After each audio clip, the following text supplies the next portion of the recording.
Let's talk about the suspicious part of healing that no one prepares you for. The part where things are finally better, but you feel worse. You're not in crisis anymore. You're not struggling to survive. But instead of feeling calm or happy, you just feel anxious, feel kind of disconnected. You're not used to this comfort. You're used to prepping for the worst. So even when life is good, your body's like, where's the threat? And I want to tell you, if this is where you are, if this is the phase or the stage or something that you're experiencing, you're not broken. You're just finally safe. And your body doesn't know what that means yet. Mine didn't know what that meant. I remember this moment pretty clearly when I hit a point in my life where nothing was falling apart. The job was good. My relationships were chaotic. There was no drama, and I should have felt grateful, right? Grateful. But instead, I felt unsettled, like I was crawling out of my skin. I couldn't relax. It was like my nervous system didn't get the memo that we were safe now, that everything is good now.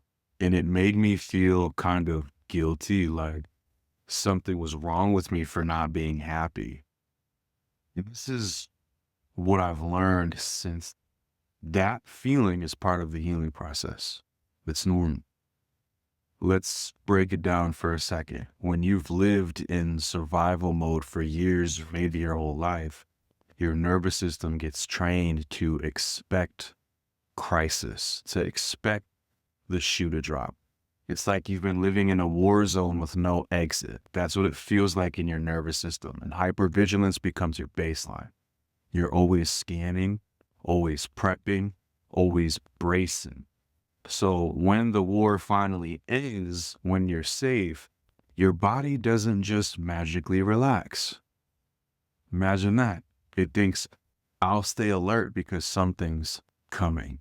And so peace feels like danger and calm feels like unfamiliar territory. Even boredom can feel like terrifying because your body's like, silence? That means something bad is about to happen.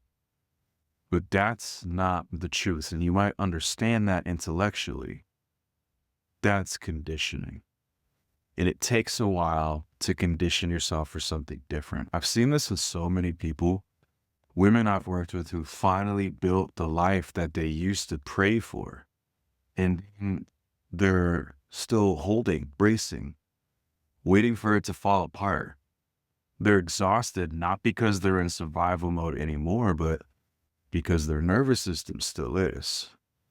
So if you've ever thought, why can't I relax? Why do I feel guilty resting? Why does peace feel suspicious? This is why. Your system is relearning safety, and this is the transition phase. This is that suspicious phase that we don't talk about. From surviving to actually feeling safe in your body, in your relationships, and in your own life. And here's the other part that messes with you. There's grief in survival mode. There's grief in leaving survival mode. As dysfunctional as it was, it gave you purpose. It gave you adrenaline. It gave you a reason to keep pushing. It kept you busy. It kept you distracted. So now that things are good, you're left with the stillness. And sometimes that stillness brings up sadness, grief, loneliness. Because in survival mode, you had to numb those feelings. And so it kept you numbing those feelings. And now that you're out of the fire, they can start to come up. And that's normal. Again, it doesn't mean you're broken. It means you're healing. And you finally reached a space where it's safe enough for that stuff to start to come up. I didn't realize how much I had built my identity around surviving. Like, always having to fix something, always having to manage something, always having to prepare for something.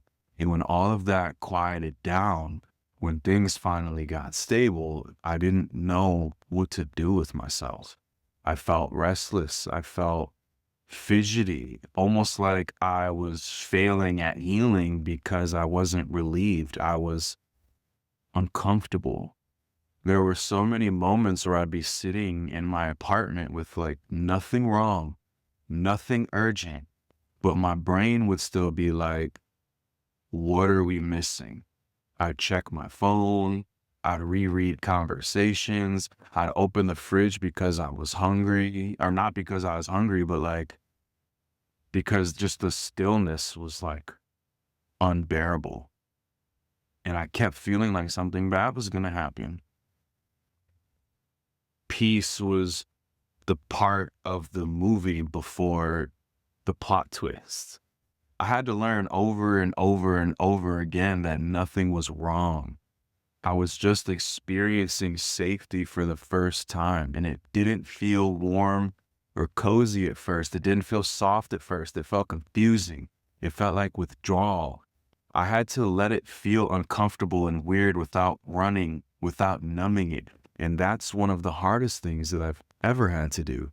Stay in the good, stay in the calm, stay in the boring, even when my body wasn't sure it was safe to. I'm just sharing that so you can know where you're at in this phase. So if you're in that weird in between, not in survival mode, but not quite at ease yet, I just want you to know that's not failure. That's not regression. That's not you slipping into old patterns. That's your body relearning safety. And it's okay if it feels messy. It's okay if it feels uncomfortable.